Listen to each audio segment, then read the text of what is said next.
Hello friends, welcome back in social tech news.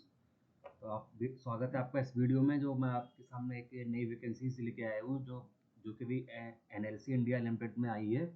कुछ engineers के लिए, सिविल इंजीनियर्स के लिए, mechanical and others trade branch के लिए आई हुई वैकेंसी।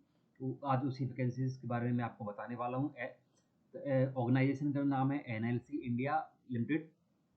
तो चलिए आज की वीडियो शुरू करते हैं। इसका एडवर्टाइजमेंट नंबर है 07/2022। सबसे पहले ओवरऑल वैकेंसी पे एक नज़र मार लेते हैं, जिससे ओवरऑल आइडिया आपको हो जाए। तो शुरू करते हैं। सबसे पहले मैकेनिकल की वैकेंसी है, thermal executive engineer position, mechanical E4 grade की वैकेंसी है, जिसमें अनरिजर्व्ड किया 20, on OBC 13, SC 9, ST 4, EWS की 5। उसके बाद है एग्जीक्यूटिव इंजीनियर मैकेनिकल, इसमें भी unreserved 19, OBC 12, SC 7, ST 3 and EWS 4। ऐसे ही executive engineer electrical and executive engineer electrical, फिर से एग्जीक्यूटिव इलेक्ट्रिकल एंड उसके बाद आता है एग्जीक्यूटिव इंजीनियर सिविल। उसके बाद सिविल माइंस में भी कुछ वैकेंसी है एग्जीक्यूटिव इंजीनियर की, एंड सिविल की रिन्यूएबल एनर्जी में भी कुछ वैकेंसी है।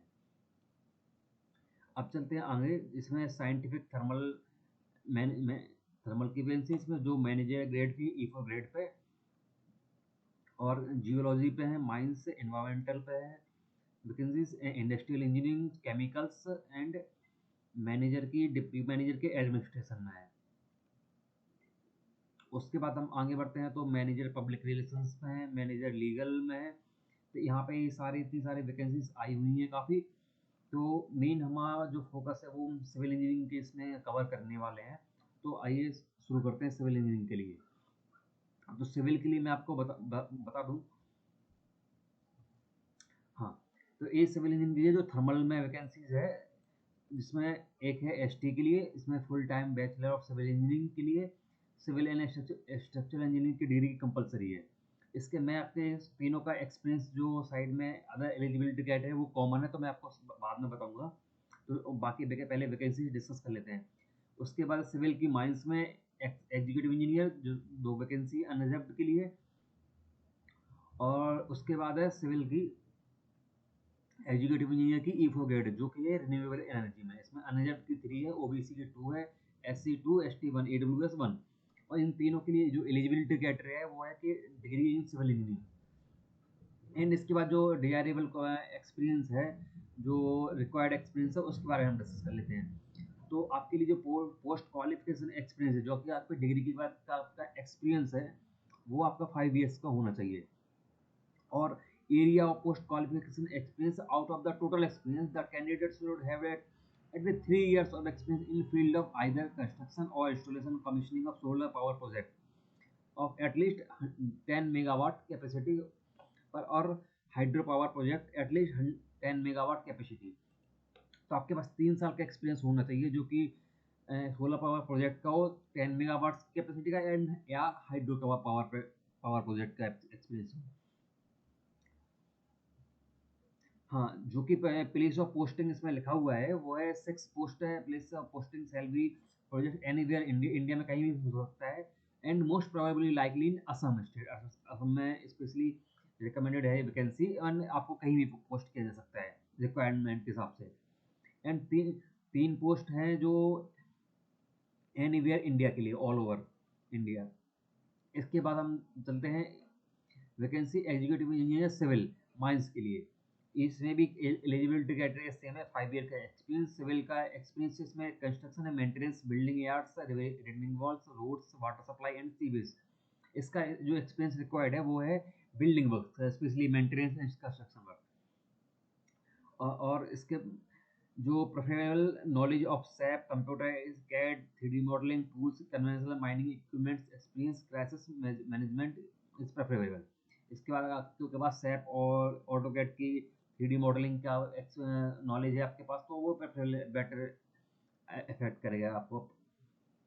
एंड इसके बाद जो थर्मल में वैकेंसी एग्जीक्यूटिव इंजीनियर, उसके लिए हम एक्सपीरियंस सेम है, और इसमें जो एक्सपीरियंस का फील्ड है वो lignite thermal power station, erection of coal unit में आपको एक्सपीरियंस होना चाहिए। तो ये तो रहा वैकेंसीज का हमारे जो एक्सपीरियंस और रिक्वायर्ड क्वालिफिकेशन के लिए जो था। इसके आगे हम अलग आगे एलिजिबिलिटी क्राइटेरिया और बेनिफिट्स के हम बात करें तो उसके बारे में आगे चलते हैं।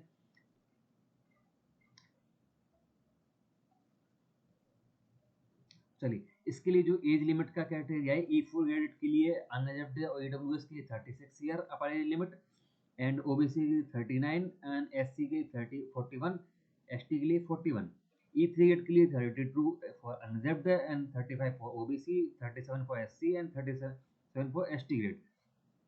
इसके बाद हम आते हैं पे स्केल जो आपका होना चाहिए, जो रिक्वायर्ड है इसके लिए एलिजिबिलिटी क्राइटेरिया के लिए। E4 ग्रेड के लिए 70,000 टू 2 lakhs। सीटीसी पर एनएम आपका अप्रॉक्सीमेटली होना चाहिए 70.40 lakhs, और E3 ग्रेड के लिए 60,000 सैलरी टू 1,80,000, एंड सीटीसी पर एनएम 40.92 lakhs। एंड जो गवर्नमेंट के एम्प्लॉयज हैं उनके लिए इमीडिएट लोअर पोस्ट के लिए जो सैलरी ग्राफ है वो 60,000 to 180,000 for E4 grade, and 50,000 to 1,60,000 for E3 grade. इसके आगे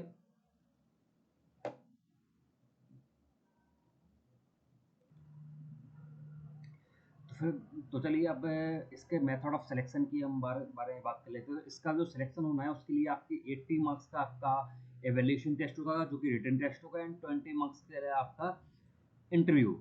जो 20 मार्क्स का इंटरव्यू, 80 मार्क्स का रिटन टेस्ट, टोटल होते हैं 100 मार्क्स। 100 मार्क्स का आपका पूरा सिलेक्शन प्रोसेस है। इसमें से आप आपके लिए आपको 50% for unreserved and 40% for OBC SC के क्वालिफिकेशन के लिए कंपलसरी है। और जो आप सिलेक्शन होने के बाद जो इंटरव्यू के लिए कॉल्स किए जाएंगे वो 1:6 के रेशियो में आपको बुलाया जाएगा। मतलब हर एक पोस्ट के लिए 6 पर्सन को बुला के शॉर्टलिस्ट किया जाएगा। एंड इसके आगे हम चलते हैं, बात करते हैं।